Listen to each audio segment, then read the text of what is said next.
Welcome.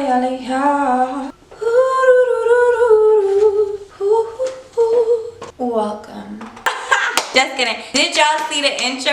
Did y'all see the motherfucker? Hold on. Let's play it back one more time. DJ, lay that shit back.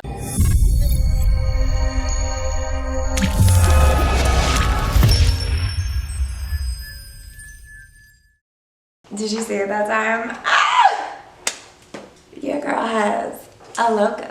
Welcome back to Miss Monae's channel. We are the Higher Collective. We are moving on up. It's Queen's Hour, y'all. And today we are discussing a pathway to an empowered heart. Y'all already know what it is. We're still on this heart chakra and we are giving a heart chakra energy talk. So let's not delay. You know I have notes. And this is because your girl got steps. So today we're focusing on how to heal. Just noticing everything that's going around in our society. We want to have the healthiest body physically, and we also want to have the healthiest body spiritually. So if you resonate with this video, if you like this topic, if you are a spiritual goddess, or if you are a divine being watching my channel, you can go ahead and click that like button, hit the subscribe and the notification bell so that you guys can be aware every time I post. Let's get that freaking algorithm right. Don't forget, you guys can also get a subscription to my Patreon. The link will be listed below. So basically we have about 6 steps to follow for a pathway to an empowered heart. And here's step 1. Commit yourself to healing all the way to the source of the pain. Okay, this means turning inwards and being able to know your wounds. Step 2. Once you're inside, you can be able to identify your wounds. Have they become a form of power for you in your life? If you have converted your wounds and use them currently as a power, you have to identify them and witness what they are doing to your development. In this sense, you're gonna need at least one person, a therapist if you will, or somebody who's gonna be real with you and gonna tell you, yo, you in the wrong, or yo, it's time to let this go. Step 3. So once you've been able to verbalize your wounds, now is the time to observe how you use your wounds to influence the control and the power around you. Do you ever say that you're not feeling well in order to cancel an appointment, in order to get out of work because you're having a memory resurface about a wound that happened in the past? Do you ever control another person by saying that their actions remind you of a past relationship, or their actions remind you of a parent or something? Do you ever give yourself permission to quit something because of a wound that you suffered in your past? This is basically encouraging your depression. Are you afraid that by healing your inner wounds that you will lose a connection to certain people in your life? Are you afraid that healing your wounds will cause you to leave behind a specific part of your life? These are questions that you have to address honestly. These are most of the cluster of reasons that most people keep themselves from becoming healthy. It's actually been made into a fear of becoming healthy. This is why I did a video previously on my channel. You can go ahead and look it up. It's called Listen to the Language and Words That People Use With You.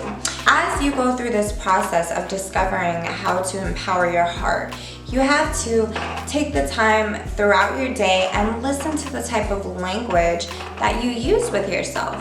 Listen to the type of woundology that you may use. And then you have to be able to formulate new patterns and new ways of being able to connect without using that wound power. You have to change your vocabulary and the way that you talk to yourself, because words are so powerful. Okay, so sometimes changing these patterns can become difficult because really it's far more difficult for people to release the power that the wound has been able to give them, rather than keeping the painful memory or experience around. A person who cannot let go of a wound is basically a wound addict. okay? Somebody who brings it up all the time, somebody who talks about what they got going on all the time. And like all addictions, wound addictions are not easy to break. Don't be afraid to seek therapeutic help when it comes to these problems. Not even therapeutic help, but even talking to somebody about how you have turned your wound into a physical power for you, something that you can rely on that will always be there. Start living consciously and with appreciation, with gratitude, and stick to it. Something that is going to help your healing. And don't be casual about this. Like, be serious about it, because this is your body. This is your spiritual process. You do not want to deal with something forever. You want to be able to move on. We're not meant to deal with one hurt and one pain for our whole entire lives. There are many pains trying to get at you, okay? So they're just different lessons that are trying to help you grow. So you literally have to take the lesson, carry the blessing, let go, and move on. Step 5. So once you have started your consciousness and you have begun your appreciation, you can take on the challenge of forgiveness. That's step 5, forgiveness. Sometimes forgiveness can be extremely unattractive to people, okay? Because it's kind of feeling like they're getting away with something if you've been hurt in a situation. But honestly, forgiveness is the most selfish act that you can do for yourself to get over everything and be able to move on, giving those wounds no power over your life anymore. Forgiveness is an act of consciousness that liberates the psyche and the soul from need for personal vengeance. And it takes away the perception that you are a victim, like normal things can't happen to you. Forgiveness brings us to a higher state of consciousness emotionally, energetically, and spiritually. In fact, it's literally said that forgiveness can generate miracles themselves. Evaluate what you have to do in order to forgive others, or even in order to forgive yourself for something. Should you have to contact anyone when it comes to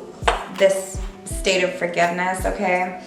Just make sure that you're not carrying any anger or carrying any sense of blame that you want to, put on anyone, because it's not about that. And if you want to have blame, if you want to play the blame game or whatever, you're not ready to move on, and that's just period. Make sure that your intentions are to receive your spirit from yesterday so that you can move on with today. We're not trying to send another message of anger. We want to get past this shit and move on, okay? So finally, within this last stage, you can be able to create a ceremony for yourself and be able to signify that you're releasing your old wounds. So this can even mean scratching something down on a piece of paper, something that, hurt you or whatever.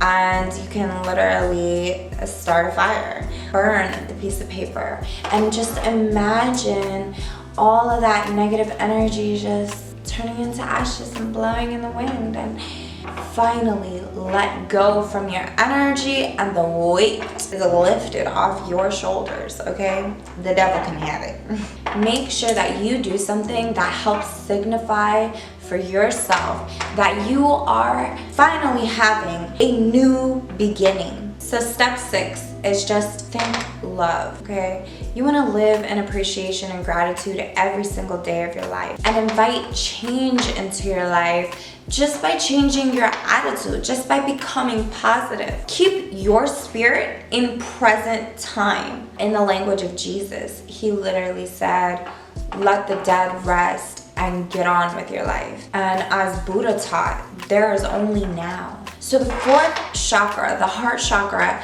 is the central powerhouse, the central energy system. It's the literal fuel behind our body. We'll all have experiences that are meant to break our heart, not in half, but wide open, okay? Each time, the question will always be the same. What will you do with your pain? Will you use it to give fear more authority in your physical world? Or will you share the act of forgiveness and move on with your life and know that that period is over? The energy of the tree of life and the 10 Sephirot, when we're talking about Sephirot, when we're talking about the heart chakra, okay? Literally the sacrament of marriage in Christianity. So all these relations together are really just showing you how we need to love ourselves and commit to our own soul. This is the essential key to finding happiness, because happiness comes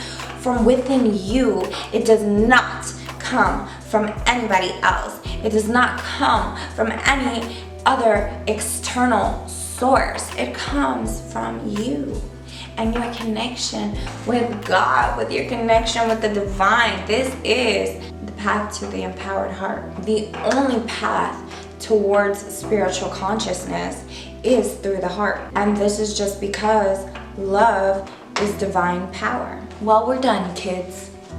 I hope you like this video. I hope you like these steps, y'all, because literally when I make these video plans, it's for y'all. It's for you guys to be able to get what the fuck I'm putting down. Gemini season just came around, so I'm really hoping that you guys stick with me, because this is going to be the season of communication and language.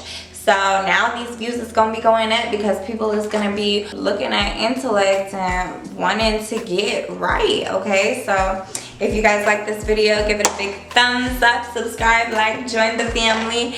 Go ahead and click the link below and get me on Patreon. Also, me and you just dropped channel, y'all. Check it out, check it out. I got so many other videos, so if you ain't looking, then what is you doing? And then for the end of this video, we're gonna play this awesome outro that I just got.